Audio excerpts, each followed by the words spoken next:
Welcome to the Zeke Sky Podcast.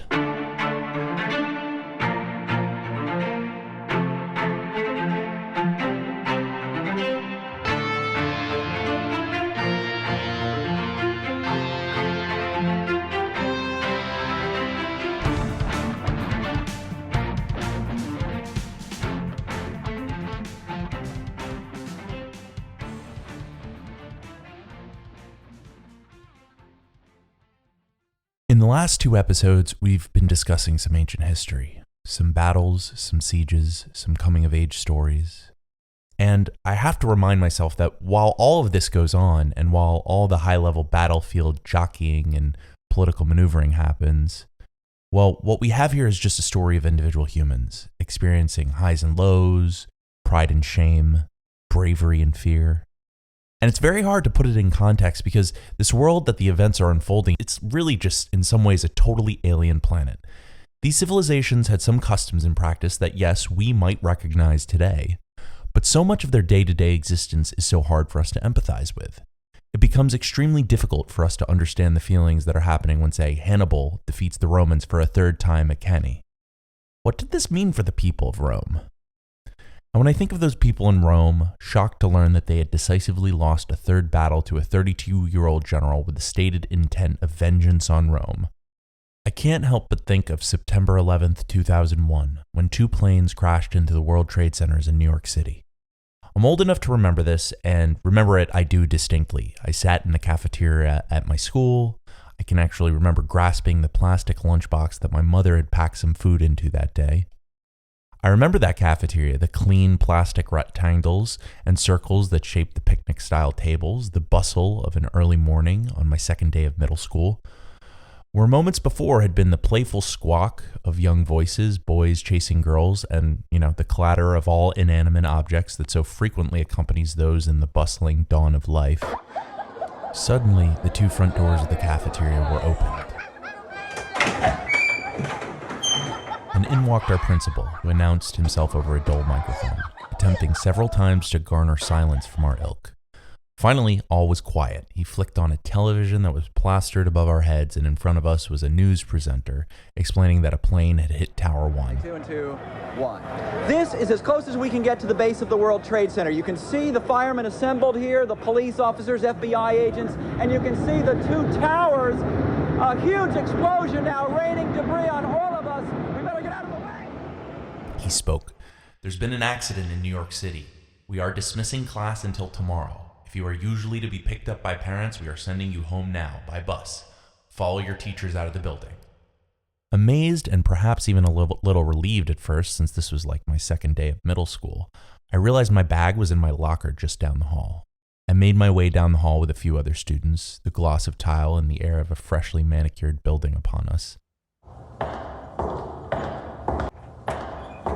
And as I approached my locker, I saw a teacher crying in the hallway. But not just crying, truly exploding with a kind of sadness I wasn't sure if I'd seen before. I stood there for a moment, totally fascinated. The third wall had been broken. Here was an adult crying. They're mortals too, I guess, was probably my first thought. I presumed immediately that this woman had perhaps just lost a loved one in what everyone was describing as an accident. But as time has gone on, I've realized that it's entirely possible this woman was crying for a myriad of reasons. You didn't have to know someone who perished that day to feel a sense of just how much things had changed, and to guess that an inordinate amount of human suffering had been inflicted. And this is the best way I have to convey how the Roman people must have felt when for a third time, a young genius general had defeated a consular army dispatched specifically to deal with him. He's displayed a level of tactical vigor that was unlike most of what Rome had seen before and showed strategic brilliance on the grand scale. Rome was facing a true warrior's warrior, and it was his fight to win. And the question on many people's minds must have been, was the end near for Rome? Polybius tells the story of the aftermath of the Battle of Cannae. Quote, "This was the course and the outcome of the Battle of Cannae. It was a battle in which both winners and losers displayed great courage. Of the 6,000 Roman cavalry, only 70 escaped with Varro to Venusia, and about 300 of the allied cavalry sought refuge here and there. Of the infantry, 10,000 were captured fighting, and about 3,000 escaped. All the rest, about 70,000 men, died bravely. The losses on Hannibal's side were 4,000 cavalry and 1,500 Iberians. End quote. Folks, that is a wipeout. The Battle of Cannae sent a shock through the leadership at Rome, and it's no surprise that at just this moment, Hannibal is of course feeling pressure to march on Rome, which is about 250 miles away from where the mop-up of this battle is now happening. And there's a famous line, could be true, could be a screenwriting touch by the historians, but as Cannae is being cleaned up and the prisoners are being dragged away, one of Hannibal's commanders, a cavalry commander called Hasdrubal, tells Hannibal, we should march on Rome now. And Hannibal says, no, I don't want to do it. And the quote from Hasdrubal back to Hannibal is something like, you know how to win a victory, Hannibal, but not how to use one. And while the case can absolutely be made here that this trope of Hannibal's life is true, there was sound reasoning for not marching on Rome at just this moment, even though we talked previously about the fact that it probably could have been done. He's just had this grueling battle and the city is 250 miles away right now. He would have risked a totally exhausted army arriving at the gates, and that's probably not a winning formula despite the fact that taking the actual city wouldn't have been beyond the pale. This is still one of the largest ifs in history. What if Hannibal had marched on Rome here? And I don't think this point really hits home until you consider when this is unfolding. It's around 216 BC, and it's about 175 years before guys like Julius Caesar and Rome come along, when the golden era of Roman policy and philosophy comes around, about 216 years before Christ, and really at just the beginning of the Roman hegemony of Greater Europe. How different could history have been had Hannibal taken Rome? Perhaps it's the reactions of the Romans to this defeat that telegraphs why so much of history went their way and not his. Probably history would be somewhat different. I'm not trying to completely mitigate that, but perhaps not in the ways that we think. Let's remember that Hannibal's plan was to restore the status quo ante bellum, right? That's the way things were. This really maybe underscores the reasoning here. Yes, perhaps taking Rome could have been a valuable piece of the puzzle, but burning Rome to the ground was never the goal. Hannibal wanted to restore the musculature of Carthage in the Mediterranean and win back some of the prestige that was lost in the First Punic War. All in all, the decision not to march on Rome here makes some sense, and it is unclear what the effects of the march would have been. Could it have crippled the Romans' ability to resist Hannibal and drawn more ambivalent tribes to his side? It probably could have. Could it also have been a totally unworthy exertion that wouldn't have yielded the battlefield goals that he really would have wanted and force him to exert himself even more on a city that he couldn't necessarily hold easily? Yes, it could have also done that. But I think it's clear that the net benefit from taking a place like Rome wouldn't be equal to the benefit that continuously winning field battle after field battle could yield for Hannibal, and that seems like what he has in mind here. The nature of the situation, though, couldn't be hidden from the population of Rome. As the news reached the city, the name Hannibal now struck fear into the citizens, who wondered who this instrument of their terror and uncertainty was. There's a famous phrase from this line, Hannibal ad portas, Hannibal at the gates. And thinking about this invokes a certain doomed romance around the nature of apocalypse, and it may have just been an utterance to justify actions or a reckoning with the tides of fate. According to Livy, most Romans had every expectation that Hannibal would now march on Rome. And there's actually really more here. It's actually starting to become clear that some kind of new era of rule is shaping up here across the Mediterranean. Here's Polybius, I'll let him tell you, from his fourth book, sort of explaining the state of this part of the world around the time of Cannae. What fortune had achieved in the immediately preceding period was in effect the complete renewal of the known world. Philip V, the son of Demetrius II, had just become king of Macedon, though still a boy. Achaeus had both the authority and resources of a king in Asia Minor. A few years earlier, Antiochus III the Great had inherited the Syrian throne on the death of his brother Seleucus III, even though he was still quite young. At the same time, Ariathres IV became king of Cappadocia, and it was also the time that Ptolemy IV ascended the Egyptian throne. Soon after, Lycurgus became the king of Sparta, and the Carthaginians put Hannibal in charge of the war in Italy. End quote. So much history is happening, and we're just hearing a small fraction of it really in this story, and other fragments of it will start affecting parts of our story. And the people in this world can see history is unfolding. And in 216 BC, the Romans start really losing allies they need. A bunch of traditional allies to Rome will start showing the flag to Hannibal, including people on the coast like the Apulians and the Samnites, and you can't really blame them because they're the ones with the most to lose from a lot of these, aggressions in that part of Italy. And Hannibal is looking at all these facts, and he's thinking he's got a pretty strong case for negotiations with Rome. He has thousands of hostages, a number of wealthy provinces, and a lot of momentum in the collective consciousness of Romans. So that, he probably thinks now looks like a good time to get what he came for, which again is the restoration of the status quo ante bellum, the way things were before the war. So soon after the mopping up of Cannae is over, he sends Cartholo, a noble officer, to go to Rome with the prisoners and negotiate a deal.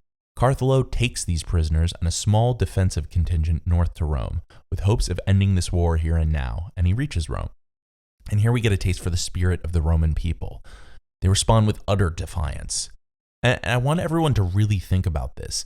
Cartholo shows up at Rome with thousands of prisoners, sons and fathers belonging to noble families and common ones, offering their lives for a treaty. And the Romans say, we're not talking to you until you get your army out of Italy. I mean, talk about not negotiating with terrorists. They're showing up with thousands of prisoners. We get pretty worked up when there's a couple of prisoners the terrorists have taken. Think about thousands of people being dragged in front of Washington, D.C., from New York and Washington, D.C., and Los Angeles and all of these places, thousands of them. And the government's saying, we're not talking to you. And they'll even pass a law that will state that you can't use your own money to negotiate for your own loved ones back. This is rough and it's tough.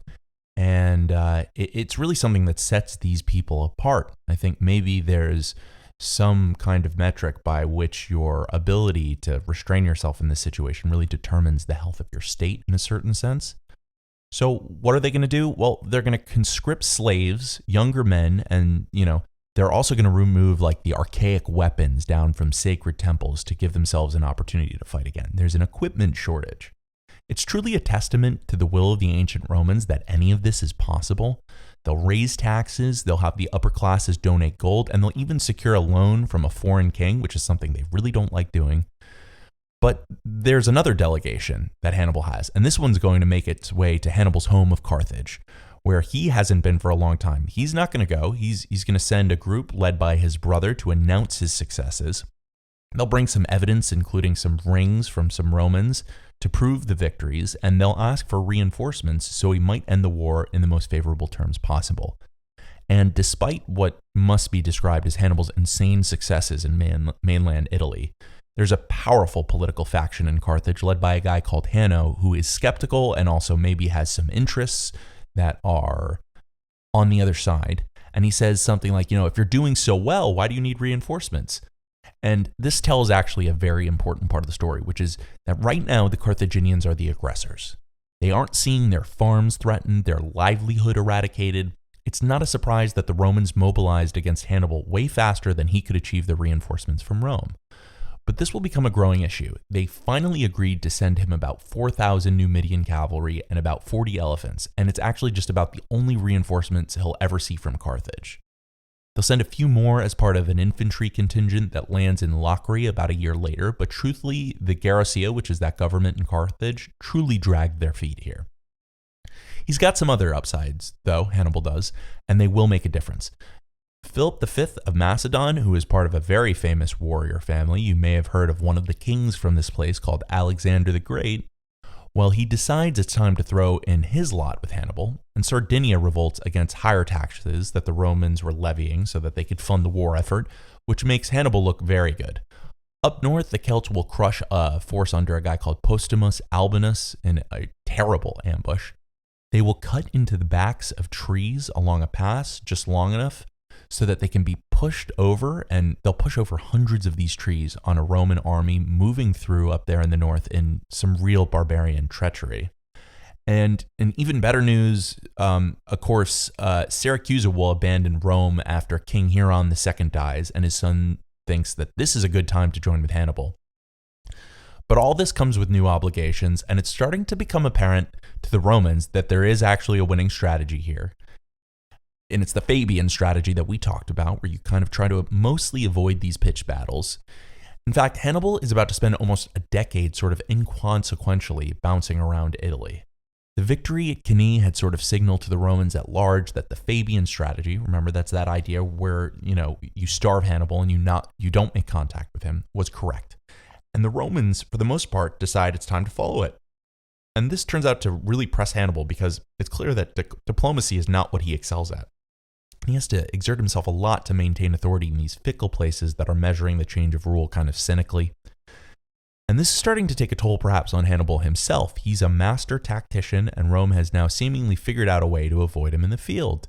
And there's two stories that come down to us about Hannibal and what he might have been going through psychologically at this point. The first is his trip to the Sibyl of Cumae, an oracle.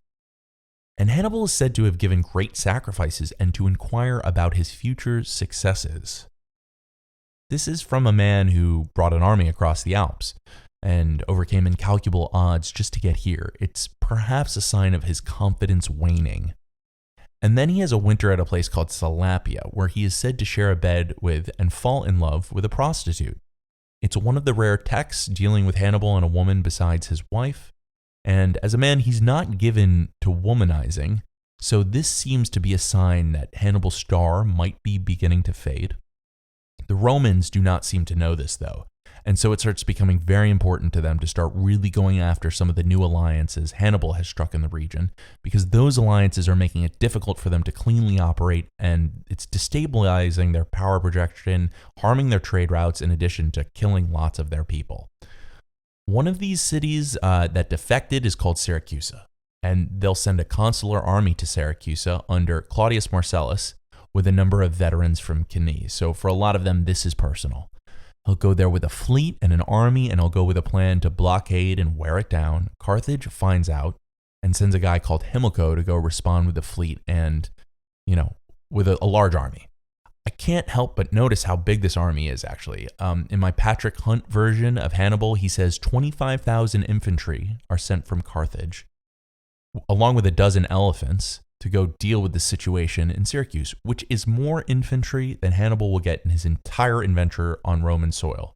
It really tells you the stakes here for Syracuse, and it really, really also tells you just how unsupportive Carthage was of Hannibal. But there's a treasure in Syracuse, and that is of great value indeed. It's a guy called Archimedes, and this guy is basically a wizard. I'm going to guess some people have heard his name. Archimedes had kept the Romans at bay for about 2 years, inventing all kinds of terrifying devices to just destroy ships and people on approach. One was a sort of fusillade of rapid-fire projectiles. Also, he maybe invented a mirror that could set fire to ships from a great distance, and the claw, which could apparently plummet into a Roman ship with a grappling hook and lift it in the air. Terrifying stuff for 2,000 years ago. But one day, while the Syracusans are having a festival and perhaps there's some drinking going on, the Romans attack a weakly fortified gate on one side of Syracuse, and they're in. They sort of go through the city and they're, pillaging the whole thing, and a Roman soldier comes into a house with, a floor that's like covered in sand or something, and an old man who's kind of drawing circles in the sand, and he orders him to, get out of the house. He's going to take all this stuff. Old man kind of turns around at him, who I guess he's, staring down, an armed Roman infantryman with, his sword and his shield, and he says, "Stop disturbing my circles."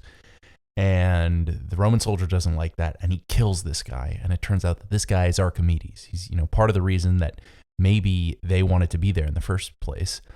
And, so this goes on for a little while, and, we have a sad ending for this wise old polymath. Has already happened here. And it's said that the guy who has led this assault, Claudius Marcellus, is very upset about this and disturbed.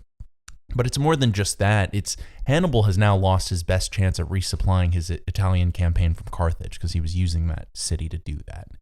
It's been about 6 years since Cannae at this point, and Hannibal is being forced out of a place called Capua over on his side of the world, when the decision is essentially made to make way for Rome as a distraction to draw the Romans away from Capua. Now, I want to be clear. This is years and years after Cannae, and this is just a way of distracting the Romans from a place he's at called Capua. So he is going to march on Rome. Now, Rome was never the goal of this march, but it's a significant moment. He starts making his way north to the city, and the lurid details of his brutality reach Rome. The Senate convenes, and there's a debate between a guy called Publius Asina and our old friend Fabius. And Publius Asina says that all of the soldiers from Capua need to come to Rome and help defend, which is exactly what Hannibal wanted. But our old friend Fabius explains to the Senate that Hannibal knows he can't take the city and that this is all just a distraction. So they reach a middle ground, allowing one force to sort of shadow and harass Hannibal and the other force to go to Capua, where they need people. But Hannibal makes it to the city. The Senate opens up a nonstop session to provide counsel to the citizens. The farmers retreat from their farms outside the gates, and bodyguards are just set up everywhere. And one day, Hannibal is in plain view of the guards from the top of the walls. The legend has arrived, and the Roman people know it. He's rampaging through the backyard of Rome with a small force of Carthaginian, Numidian, and other African troops, and it must have been a ghastly sight. And one day, Hannibal and a small contingent start scoping out the walls of Rome, conducting kind of a reconnaissance. And it's here that the decision is ultimately made not to attack Rome, and his previous decision in 206 is sort of vindicated. He's certainly not equipped for this right now to take down these walls, and keeping his army supplied in this situation was probably untenable. There will be a small skirmish at the walls in which the Numidian cavalry will be confronted by some Romans, but the fighting here is inconsequential in and of itself. Then in the next 2 days, full contingents of the armies square off not far from here. It's a dramatic scene, and here is the great line at the helm of Rome itself, and both times a torrential downpour of hail stops the battle. And of course, the speculation here is that the will of the gods was, for this battle not to happen at all, at this most momentous of occasions. And this move will turn out to be one that Hannibal regrets. Marching on Rome does turn out to be, later turns out to be a bad idea. Instead of moving the Romans' attention to just the city itself, Fabian sort of figured it out, and he made Capua a target, basically. And while he's away, the Romans put Capua to siege and now have undone all of his progress in making an ally for Carthage. This will happen too, right nearby at a place called Tarentum. 30,000 of the civilians of Tarentum are sold into slavery by the Romans, who punished the city for defecting to Hannibal. The tides are turning against Hannibal for real now, but he's still going to do more damage. It's now around 207 or 206 BC. It's been almost a decade since Hannibal's incredible win at Cannae, and the Romans have mainly stayed out of direct conflicts with Hannibal unless their hand is forced. And the overall situation for the Romans has improved. I would still say they're losing, but they'll continuously add more legionary infantry to the field to take cities that Hannibal can't hold. And Hannibal's number of well-trained soldiery has dropped considerably as he hasn't gotten really any significant reinforcements.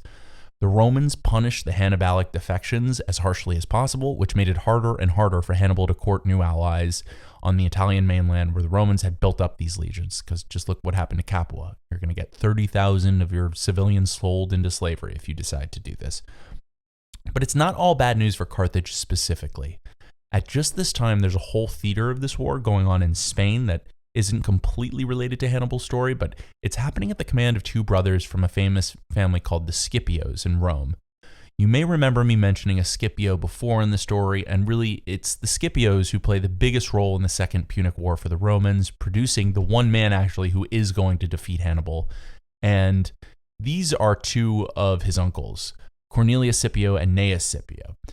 They split their armies up to take on a Carthaginian called Mago Barca, who is actually Hannibal's brother. He will surprise attack a force of Carthaginian allies, including some Numidians. They both will attack them. And although he has some surprise advantages here, the Numidians are able to repel the worst of the attack until a guy called Massinissa is able to bring in some more cavalry, and this gives enough time for Mago, remember he's the Carthaginian, and another general, Carthaginian general, called Hasdrubal Gisco, to bring large contingents of infantry to the site where a Roman army is overrun. Cornelius Scipio is left for dead on the battlefield. Then, unaware of his brother's death, Gnaeus Scipio attacks the camp of another Carthaginian contingent, but those two forces sort of turn around and attack his force while he's unable to really crowd and breach that camp. Not a good end for either Scipio. He lives just long enough to find out about his brother's death and to find out a major contingent of Celtiberians have abandoned their allegiance to Rome. He'll try to retreat up the Ebro River, but these three Carthaginian armies will pursue him. He'll make a last-ditch effort to fortify a hill down by a stream, but these armies show up and dismantle his army and Scipio himself. This lapse of judgment by the Scipio brothers will cost Rome 20,000 soldiers and probably some amount of defections to Carthaginians. The Romans respond quickly to this. They send Claudius Nero with an army of 10,000 across to Spain, and this Claudius manages to trap Hasdrubal Barca, that's Hannibal's brother, in the foothills of the Pyrenees. Hasdrubal starts sending emissaries to this Claudius guy, sort of saying, "I'll leave, we don't have to fight," but he's actually really just buying time so that he can escape with his army, and he tricks this Claudius guy and he gets out of Spain. The Romans wake up, attempting to stalk that Carthaginian camp, and see dying fires and empty tents, and, Hasdrubal Barca is nowhere to be found. Now back to Rome, there's a young man watching this unfold. He's in his mid-20s, while Hannibal is about 40 now. He's studying carefully, and he's learning the tough lessons that Hannibal is teaching Rome over and over again. He's got a famous name, this kid. He's got the right resume, and he's got some of the best historical press any commander has ever gotten in history, though you likely do not know his name. He's a Scipio too. He's Publius Cornelius Scipio. He will eventually become Scipio Africanus. His father, also Scipio, is said to have been rescued by this young man, the younger Scipio, aged only about 18 when Hannibal had a small battle called Ticinus with Rome about a decade before this. So he saved his father in an open battle, and a couple writers confirm this. The young Scipio was given to sitting around at temples, sort of relating the stories of the gods and using divine pretense as a key to understanding the destiny of Rome. If you think of him as some sort of warrior priest, that's maybe not too far off. Many of the writers compare him to Alexander the Great, and certainly he does live up to that at times. Polybius, who was not given to the sort of high praise that most of these ancient writers will indulge in, says that Scipio instilled into men the belief his project were divinely inspired, but he says this without criticizing Scipio, which is nice. At 26, he's too young to be a commander, too young to lead, but somehow the Romans break all the rules and they send the young Scipio off to Catalonia with about 10,000 infantry in late 210. He'll meet up with some already that are there in Spain, and he'll get maybe a total of 28,000 for the Spanish operation to restore some order and win back some of these losses that they've suffered. Now, this is personal. Scipio has watched his father and two of his uncles, just to name a few, die at the hands of this nasty Carthaginian incursion operation. And as he makes his way for a place called Cartagena, which is New Carthage, the question in the Roman people's minds is whether or not he really could even be qualified to do this. Could this young man turn the tide of a conflict that was this widespread, this complex, this brutal? A lot of people who are very doubtful. But he's not wasting any time when he gets there. He turns his focus to Cartagena, where those 3 Carthaginian armies are lurking. He gets to land and he marches his army 10 days straight for his target. Cartagena is extremely wealthy. It has the best harbor in Spain, and at that time, probably more bullion than Carthage itself had. It's a perfect target for the reputational and militaristic goals that Scipio has. He's outnumbered at least 3-1 in Spain, though, so it also has this heroic prestige attached to it as well, which is everything that a young Roman would have aspired to at this time. Scipio leaves a small force behind at the Ebro River and makes off with 25,000 infantry toward the city, and he'll have a fleet shadowing him the whole way. They'll move quickly and stealthily with advanced scouts ordering, quietly to dispatch of any enemy messengers who could signal the beginning of this march. They'll make it there in about 10 days and catch the Carthaginian city by surprise.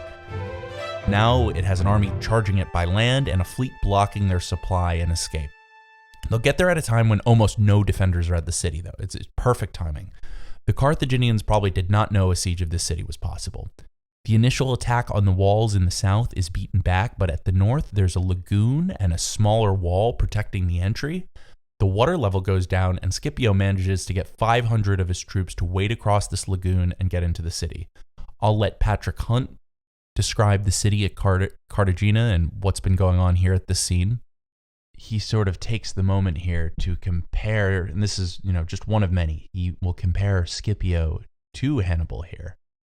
Quote, "That Scipio took Cartagena in one day confirms not only that it was inadequately defended, only 1,000 Carthaginians and townspeople were pressed into defense, but also that Carthage made a grave error in thinking it was invulnerable with its walls and surrounding water, since the shallow lagoon provided only an illusion of safety. Scipio's strategy was fast coming into parity with that of Hannibal, from whom he had learned well, if unintentionally on Hannibal's part. End quote. Of course, a victory like this, with fortune deeply implicated in the outcome, is a ripe moment for explaining that the gods are on your side. Scipio will tell his soldiers that Neptune brought them aid. But the fishermen of the area knew of the retreating lagoon beforehand, and this probably presents a strategic bold stroke on the part of the young commander who has now just won a major victory and a devastating blow to Carthaginian purse and power projection. And when you listen to that story, you can't help but notice how much of these kind of victories really do sound like Hannibalic ones. Either way, the young student of Hannibal now has a base in Cartagena, and he's not done conquering, not by a long shot. And as we all know, so much of what makes a conqueror legendary is his behavior after a victory, or a defeat for that matter. So Scipio protects the women of the city and offers lives to many of those who would have been just shipped off into slavery. He'll take hostages here, a lot of gold, and he will take a commander called Mago. So, he does acknowledge that there are tactical reasons for exerting yourself and sort of showing who is the victor to these people. Another one of the outcomes here is that Hannibal's silver supply is now completely squeezed dry. He's still able to ambush Romans at will over in Italy, but the events in Spain will directly affect him in the long run. But now Hasdrubal Barca is sent to join his brother Hannibal in Italy. 2 of the 3 sons of Hamilcar are now on Italian soil. Back in Spain, Scipio isn't quite ready to take a victory lap. He makes his way down to a town that was called Lipa, but it's present-day Seville. He will settle into a camp here, but he's quickly attacked by a cavalry contingent led by Mago. He will throw off this attack with his own well-commanded contingent. Both sides, Scipio and the Romans and Mago with his Carthaginians, set up for a pitched battle and let some skirmishes kind of go on in no man's land, with each general sort of feeling each other out. And Scipio starts to go into observation mode. He's doing what Hannibal did so well, which is studying the enemy and looking for weaknesses before you're desperate to find one in open combat. And he notices the Carthaginians deploy slowly and takes note of their deployment pattern, which to us may sound obvious since we've seen this in movies and books, but at this time it's new. And from this, Scipio unleashes a very manipulative plan that many armchair generals since can appreciate. He'll let several days go on of both armies sort of waking up and setting up their formations and then departing with no battle. But on those days, he'll put his Roman infantry in the center and his Iberian cavalry on the sides. And they're sort of doing, they're all setting up, but then they're just not doing warfare. So everyone's kind of getting used to seeing that setup. He lets the Carthaginians watch this, and they respond by putting their African infantry in the center, which is sort of a response to his way of setting up his army. And then one morning, he'll send some skirmishers all the way over to the Carthaginian side and provoke a battle. But he'll put his Iberians in the center where the Carthaginians expected the elite Roman infantry the way he's been setting it up the last 7 days. Now those infantry are on the sides with cavalry and light troops behind them. It's a pincer movement. Now, Scipio's line is longer and broader than the Carthaginians, which they didn't expect. They expected him to just set up the same way he'd been doing on the 7 sort of shadow battle days. And he now orders the Roman infantry on the sides to turn in 90 degrees. So they're making a sort of almost a rectangle without the top part of it, surrounding the Carthaginian army. It's Cannae all over again, but this time it's a Roman army surrounding a Carthaginian army. The Carthaginian sides are quickly overwhelmed by the well-ordered Roman infantry, and the Carthaginian center is blocked by the Iberians. And the generals on the Carthaginian side begin to retreat. And in a stroke of luck, there's a storm that just happens to stop the battle, but the Carthaginian generals are thrown off, and this is the last time they'll fight Scipio in Spain. And as the mopping up of this battle is happening, there must have been a new question on everyone's mind. Had the tides turned? Could the young Scipio defeat Hannibal himself? Without a doubt, Scipio's efforts have paid off to dramatic effect. Rome is abuzz and drunk with rumors. Carthage has had its armies chased out of a wealthy and crucial battleground, and it was done in open combat. He'll leave with a fleet of 10 ships, presumably with about as much gold and silver as they could carry. The Senate will meet Scipio outside the gates of Rome because Roman generals could not bring an army inside the walls while commanding it. And they'll give him an audience to personally kind of recount his feats and explain how this all went down. He would have spoken firmly, but not with hubris, keeping with his character. But there was no doubt that this was the greatest military achievement of a Roman in generations, maybe of all time. There's some money, like a lot of money. Livy says that it's about 14,000 pounds of silver, which in our money is maybe like $60 million. But with this type of success comes jealousy and factionalism. And many in the Roman Senate are eyeing Scipio to be a threat, and this is just a constant process that goes on in Rome. But his renown in this situation was justly earned, making any type of counter activity politically difficult. He enjoys his moment in the sun here, but not for too long. They're noticing the traits of this man too. They're noticing just the raw characteristics of a guy. His intellectual productions allowed him to plan for years ahead of time through complicated maneuvering, suggesting a great deal of drive and confidence.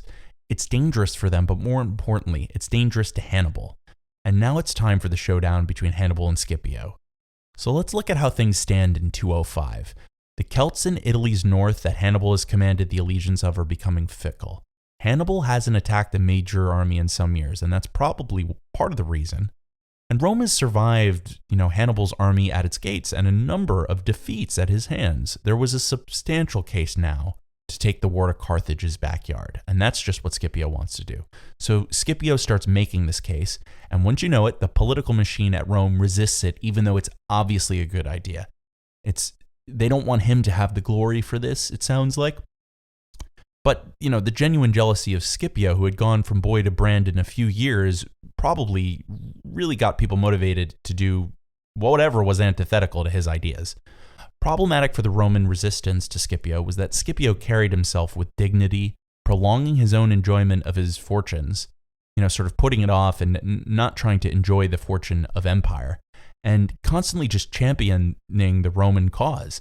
They're forced to allow Scipio off, and off he does go. He will launch a training camp at Sicily, diligently preparing for the African expedition. Even the Roman Senate has to admit he's doing a great job. Begrudgingly, I'm sure. He plans a 2-year campaign, which he plans and inventories perfectly. The invasion was to be carried out with 40 transport ships, arms, siege works, and months of food were packed aboard. He will meet no truly consequential naval resistance at this time when he's making his way over to Africa, where Carthage is. He'll land in Africa and he'll immediately attack a place called Utica, but he's quickly found out by Hasdrubal Gisco and a Numidian called Syphax. He's outnumbered and immediately retreats to a wooded area. Not a good start. And he sits for a while and he thinks about things and decides the best plan here is to break the allegiance between Carthage and the Numidians. He will send spies out to gather intelligence to Carthaginian and Numidian camps. He will sort of arrange a marriage, and he will do all kinds of stuff behind the scenes, and he'll figure out that morale is low in that camp and that there was some amount of dissent between the Carthaginian and Numidian factions. He also notices that the camp that the Carthaginians and the Numidians are set up at is just set up with all kinds of flammable materials. He feints an attack on that city, Utica, drawing the Numidians out of their camp, and then he promptly burns the whole camp down. He'll kill thousands of the enemy and mercilessly drive their commanders away. He then returns to Utica to renew the siege, sounding very Hannibal-like. And now this situation in Africa is critical, and that's where Carthage is, like I said. So they have to request Hannibal come back to defend the homeland. And after 2 decades in Italy, Hannibal is on his way home. He must have been shocked.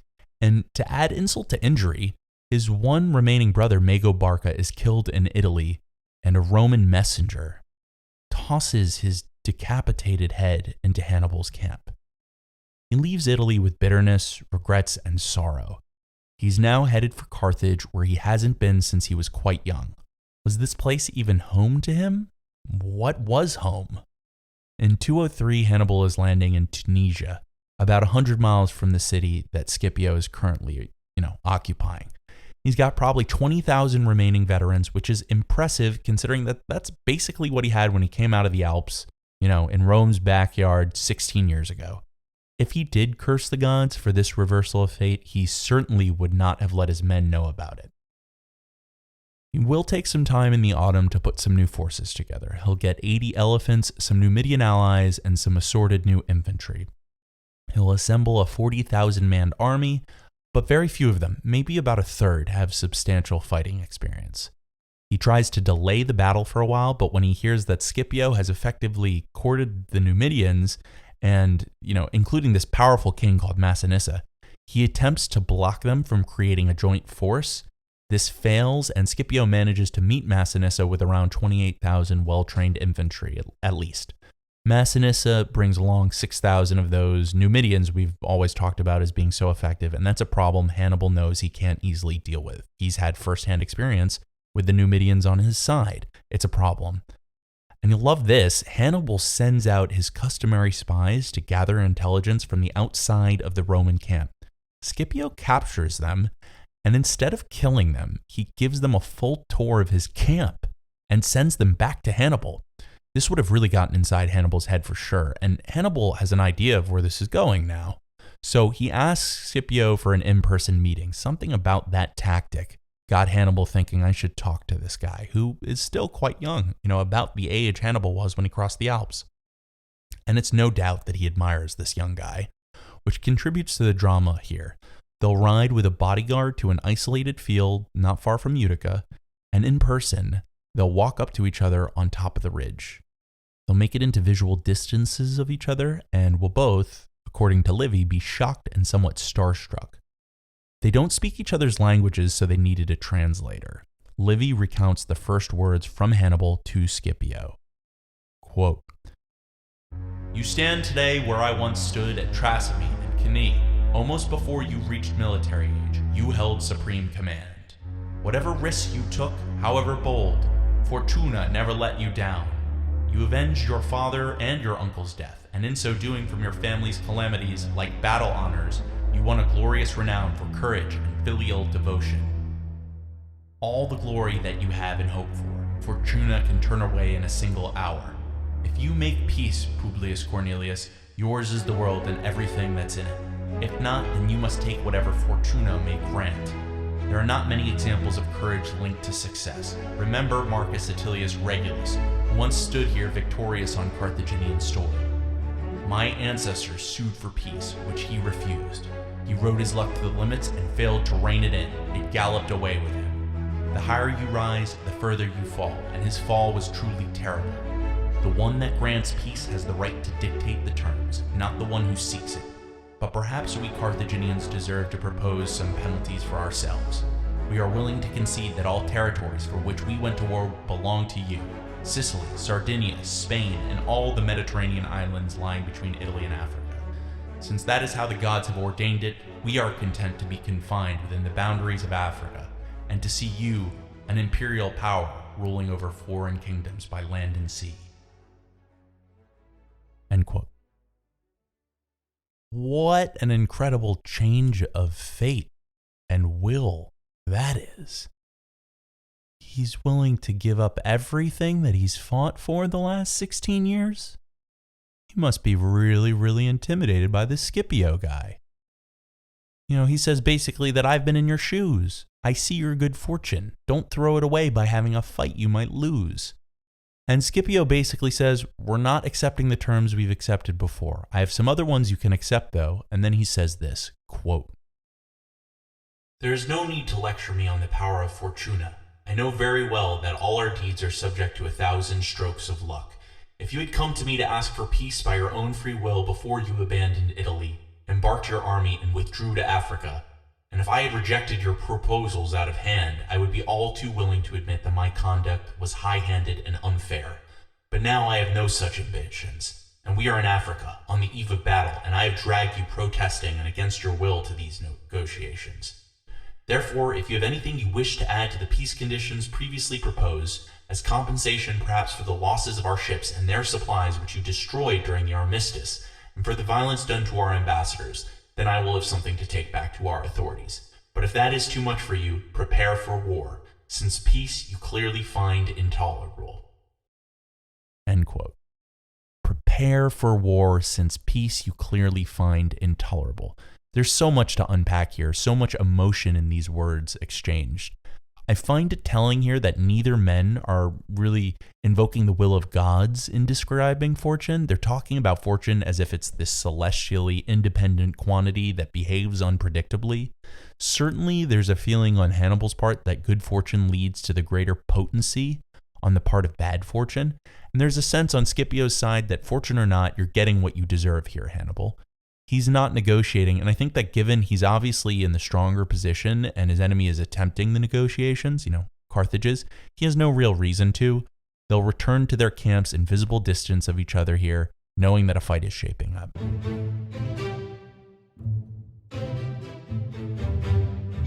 They'll both start preparing their armies, and they have different psychological techniques for doing so.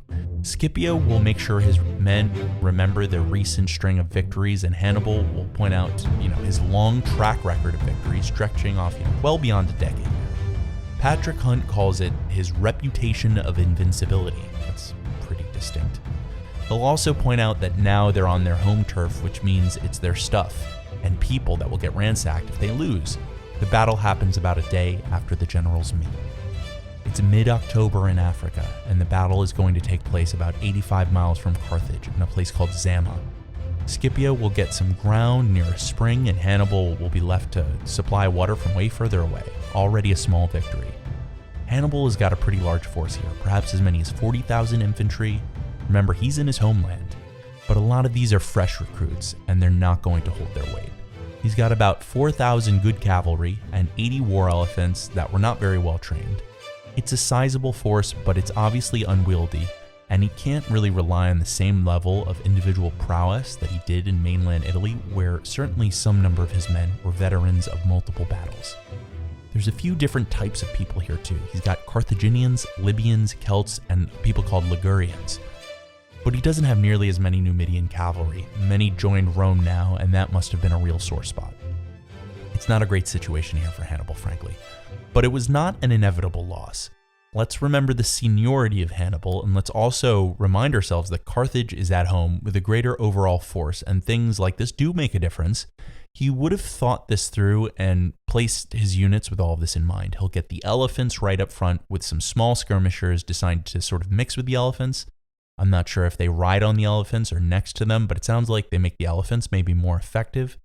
Then he's got a line of 12,000 mercenaries behind them, and behind that he's got some Libyan and Carthaginian levies, about 8,000, but a lot of these guys are untrained. They're only really valuable because they know they're fighting for home and country. Behind that, he's got his older, more experienced veterans from the Italian campaigns, maybe 15,000, which is astounding when you think of it. On the sides, he'll place both a small amount of Numidians he can muster and some Carthaginian cavalry. The placements here reflect probably the prediction that Scipio would attempt a surrounding of the Carthaginian army with the superior cavalry, but his cavalry placement reflects the idea that you can sort of draw an enveloping cavalry off the field of battle maybe. That's maybe the weak spot he's always considered in his own surrounding of other armies. He just knows that he doesn't have quite enough cavalry to guarantee that outcome, and he would have known the elephants wouldn't have been useful for that. Scipio, on the other hand, is really addressing all of these issues on a very granular level. He's not just thinking about positioning. He will make a plan directly for addressing the elephants, for example. He will train his soldiers to organize themselves into small individual units to allow the elephants to sort of run through the lines without causing any issues. This sounds pretty difficult, even with Roman-level discipline, but I bet he practiced something like this, anticipating the encounter with the elephants. And I would imagine anything he did was overprepared, because he's facing one of the most brilliant military minds in history, and he knows it. Somewhere in the mid-morning, the war trumpets sound.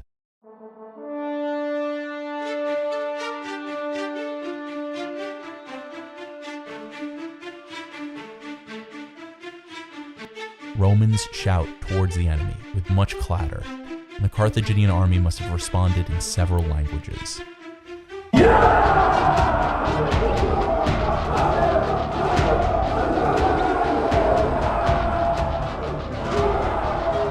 Hannibal's elephants and skirmishers move forward. Clouds of dust are kicked up by the monstrous animals, and some of them just veer off, unwilling to face the enemy. But the ones who make it to the front lines run right through, just as Scipio planned. Some will even run back to the Carthaginian lines and cause havoc and death on their own side. Scipio was waiting for just this, and he sends forward the Numidian cavalry, and they picked apart the Roman horsemen who were already in disarray from the elephants. This would have probably somewhat actually played into Hannibal's hands because he wanted that cavalry to chase his off the field of battle, but they'll just kind of skirmish, and it won't go on long enough to achieve that. Hannibal will now order his mercenary infantry forward, but it fails to break the well-ordered ranks of the frontline soldiers on the other side. The Carthaginian mercenaries then retreat backwards, causing disarray in their own lines. And in a fit of pandemonium, the Carthaginian mercenaries begin to attack their own allies to continue fleeing the Romans. This is the problem when you take mercenaries out. Romans start moving forward quickly, and the elephants are now nowhere to be found. Somehow, Hannibal manages to get his army in order, and a full retreat is avoided. And now the Carthaginian veteran infantry, the ones who have followed Hannibal since he came out of the Alps 16 years before this, are finally making contact with the Romans. Both Hannibal and Scipio had managed to expose a weakness on the other side. Scipio had caused disorder in the Carthaginian army, but Hannibal now has his veteran infantry fresh against an already tired Roman infantry. The fighting of the infantry goes on. Hannibal's side begins to turn the tide, but then after routing the Carthaginian cavalry, the Roman allied Numidian cavalry comes back and surrounds Hannibal's army. Slowly, the battlefield becomes a slaughtering ground. Hannibal will lose 20,000 dead and 20,000 captured. Scipio loses about 2,000 men. This will be Hannibal's last battle against his greatest foe. He will escape with a small detachment of his infantry, and he makes his way south to some old family estates. Scipio plunders and sends word of his victory to Rome. Hannibal eventually finds his way back to Carthage after 36 years away, and explains that they have been defeated in a great battle on their home turf. They don't know it quite yet, but Zama is the beginning of the end for Carthage.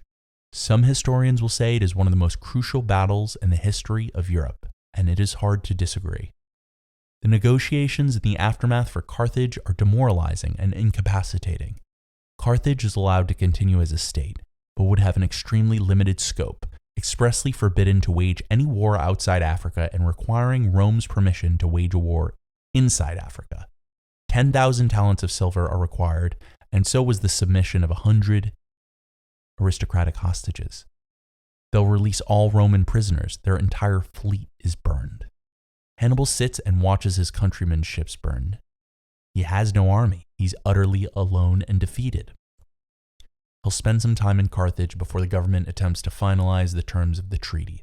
A single protester will stand up, not wanting to accept the terms of the treaty. Hannibal will also stand up, and he will rip this guy from the speaker's podium. He's done fighting, and so is Carthage. Before he leaves, he tells the Roman Senate that the treaty should be the least of their worries. Hannibal will retreat to his family's estate for a while before holding a post as an elected leader of Carthage. About a year later, in attempting to manage the finances at Carthage, he will discover a faction of Carthaginians that are siphoning off wealth to avoid paying Rome. He makes it publicly known that paying the treaties it's possible if they do it correctly. And this angers the oligarchy, who is essentially stealing the money at Carthage and sort of saying, there's no way we're going to pay this. Those thieves stealing money from Carthage and Rome and the oligarchy actually draft up a letter, and they send it to Rome, basically telling them that Hannibal was still plotting against Rome. In Rome, Scipio, now Scipio Africanus, will see these letters, and he will defend his old adversary, seemingly instinctively understanding the character Hannibal was. And I think that the take on that is probably correct. The idea that Hannibal was plotting again against Rome after all of this bloodshed and after that kind of defeat is probably incorrect. But the tides are turning on Scipio as well. Roman Senate will demand that Hannibal is shipped off to Rome to face prosecution or worse. And this is where it all becomes so obvious, how hobbled Hannibal was, how corrupt and decadent his civilization became, how villainous this kind of greed becomes. He's seemingly proven right for all his father and he ever said. It forces us to wonder just what Hannibal could have done with Carthage truly ever on his side. It also reminds us that Hannibal did not fight these wars for money or for land. He fought them for his father and for his country. So on a summer day in 195, Hannibal leaves Carthage forever. He'll ride about 100 miles to the coast.